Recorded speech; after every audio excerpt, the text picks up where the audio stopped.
Now, I'm going to say a few words about the Iranian nuclear program. It's all a sham.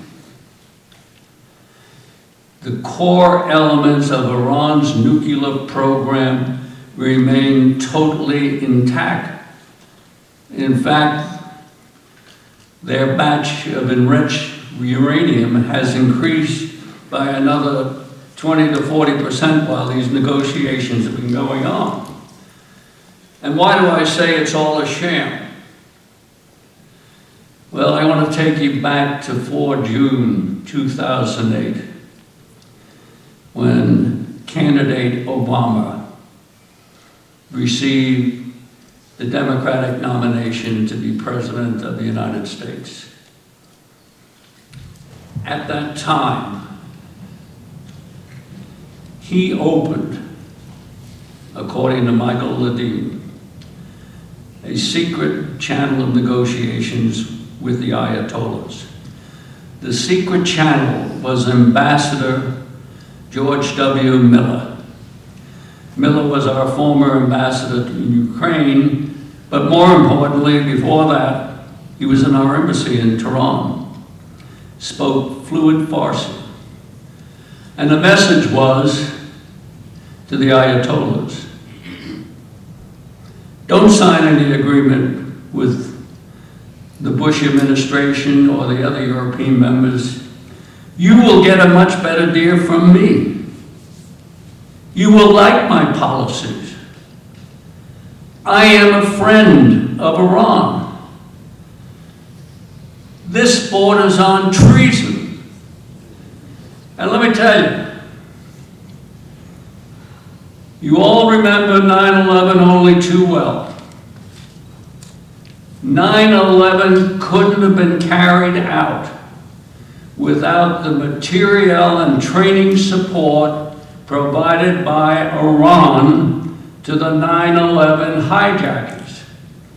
And 3,000 innocent Americans who were doing nothing more than going to work would be alive today.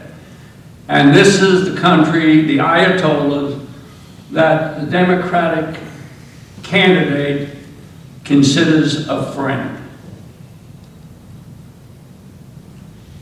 Mind-boggling. I want to say a few words on Benghazi.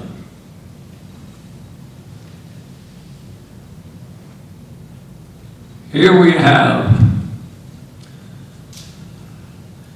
this was a Hillary scenario, the pathological liar. Her term at the State Department put the for sale sign out on the State Department.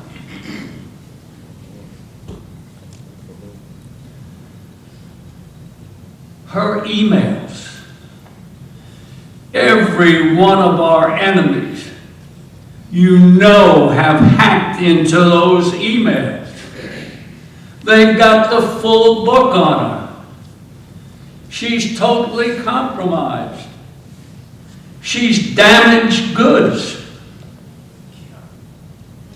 There's no way she can be allowed back in the White House. And as Claire mentioned, Benghazi, Libya, never had to happen.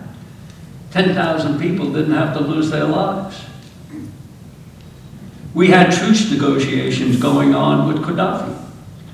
Rear Admiral Chuck Kubik, an old friend of mine, who was a retired civil engineering corps engineer, was doing projects in Libya. Gaddafi's people sought him out, asked him to be the intermediary for the truce negotiations, and he set up the channel with the African Command in Stuttgart. And things were being worked out until Hillary met with a Muslim Brotherhood representative in the Paris Westin Hotel for 45 minutes and canceled the negotiations. And over the objections of all military and intelligence advice, She drove us into the war in Libya. Never had to happen, and you got the chaotic situation that we have today. So, and a few words on Ambassador Stevens. Of course, as I mentioned to you, we had both strategic and tactical warning of that attack. There's no mystery what was going to happen. In fact, we had specific warning, 10 days that attack was going to occur. This is from none other than the director of DIA,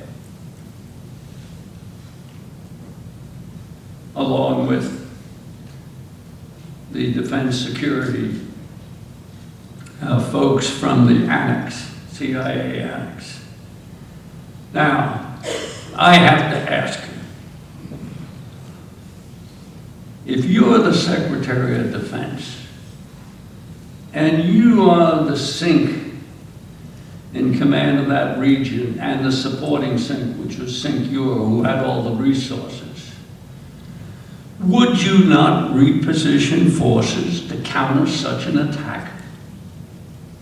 I mean, and if you were Ambassador Stevens, he had to know that that place was going to be attacked. Would any one of you say, oh, well, here I go, doop-de-doop, over to Benghazi? Of course not. Our Med was emptied of resources, except for a few. We had a destroyer at Ceuta Bay in Crete. We had a destroyer in Rota, Spain. But we did have at Sigonella a Marine fast team, 40-member counter-terrorist team with their own aircraft. We also had a 130-man Marine Force recon team at Sigonella. We had F-16 aircraft available. None of it was employed. And of course, when I was on the Lou Dobbs show, Lou asked me, he said, what do you think happened? I said, well, if I had to speculate, I'd say this is an operation that went terribly wrong. As you remember, Morsi, when he was president and he came to Washington the summer of 2012, his #1 objective was to get the release of the blind sheikh. So my view was this was a setup for Stevens to be kidnapped, held hostage in exchange for the release of the blind sheikh.